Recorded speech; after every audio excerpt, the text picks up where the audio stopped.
Hi hello guys, welcome back to my channel సౌమ్యాపరం. ఇవాళ recipe అయితే టెంపుల్లో పెట్టే ప్రసాదం పులిహోర అండి. పులిహోర చాలామంది చాలా రకాలుగా చేసుకుంటారండి, కానీ నేను ఇవాళ టెంపుల్లో పెట్టే ప్రసాదం పులిహోర ఎలా చేసుకోవాలో చూపిస్తాను. మా నాన్నగారు గుడి పురోహితులండి. ఆయనతో ఇవాళ గుడిలో పులిహోర ఎలా చేస్తారో అనేది కంప్లీట్గా వివరాలు తెలుసుకొని ప్రత్యేకంగా చేస్తున్న పులిహోర అండి. అందరూ ట్రై చేయండి, చాలా అద్భుతంగా వస్తుంది రుచి.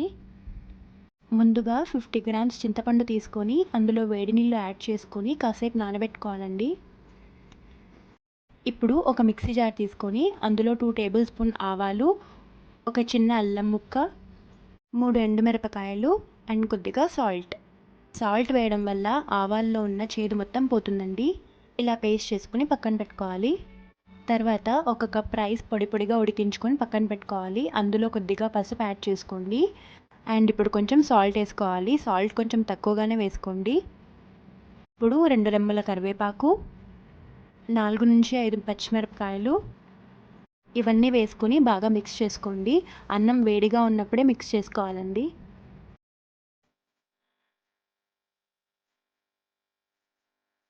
ఇప్పుడు 2 టేబుల్ స్పూన్ వేరుశనగల నూనె వేసుకోండి. రిఫైన్డ్ ఆయిల్ యూస్ చేయకండి, ఇందులో వేరుశనగల నూనె టేస్ట్ చాలా బాగుంటుంది.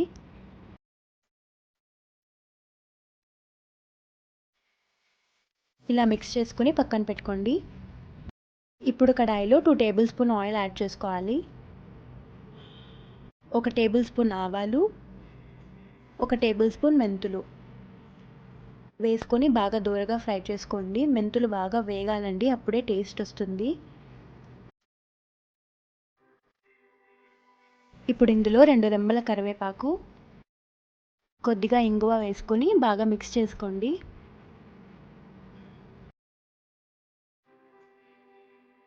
ఇప్పుడు ఇందులో 1/2 లీటర్ చింతపండు పులుసు యాడ్ చేసుకోవాలి. ఈ చింతపండు గుజ్జులా అయ్యేంత వరకు హై ఫ్లేమ్ మీద కలుపుకోవాలండి. ఇప్పుడు ఇందులో ఒక చిన్న ముక్క బెల్లం వేసుకోండి. బెల్లం వేయడం వల్ల పులుపుని బ్యాలెన్స్ చేస్తుంది.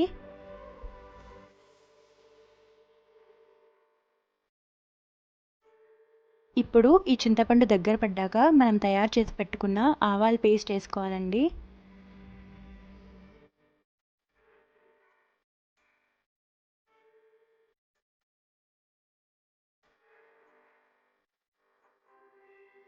ఒక 5 to 10 మినిట్స్ ఇలా కుక్ చేసుకున్న తర్వాత మనం రెడీ చేసి పెట్టుకున్న ఈ రైస్ని ఇందులో వేసుకోవాలి.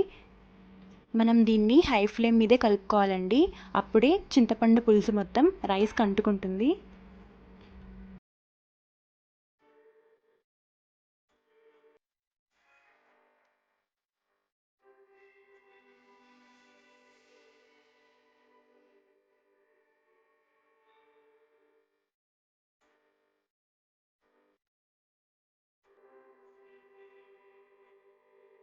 ఇలా కలుపుకొని పక్కన పెట్టుకోండి.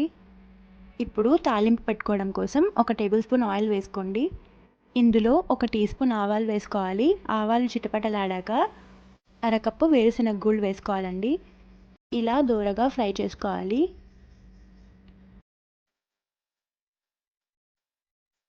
ఇప్పుడు ఇందులో 2 టేబుల్ స్పూన్ మినప్పప్పు యాడ్ చేసుకోండి. అలానే 2 టేబుల్ స్పూన్ శనగపప్పు కూడా యాడ్ చేసుకోవాలి. ఇలా దూరగా ఫ్రై చేసుకున్న తర్వాత ఇందులో 5 నుంచి 6 ఎండుమిరపకాయలు యాడ్ చేసుకోండి. ఇప్పుడు 2 రెమ్మల కరివేపాకు వేసుకొని బాగా మిక్స్ చేసుకోవాలి.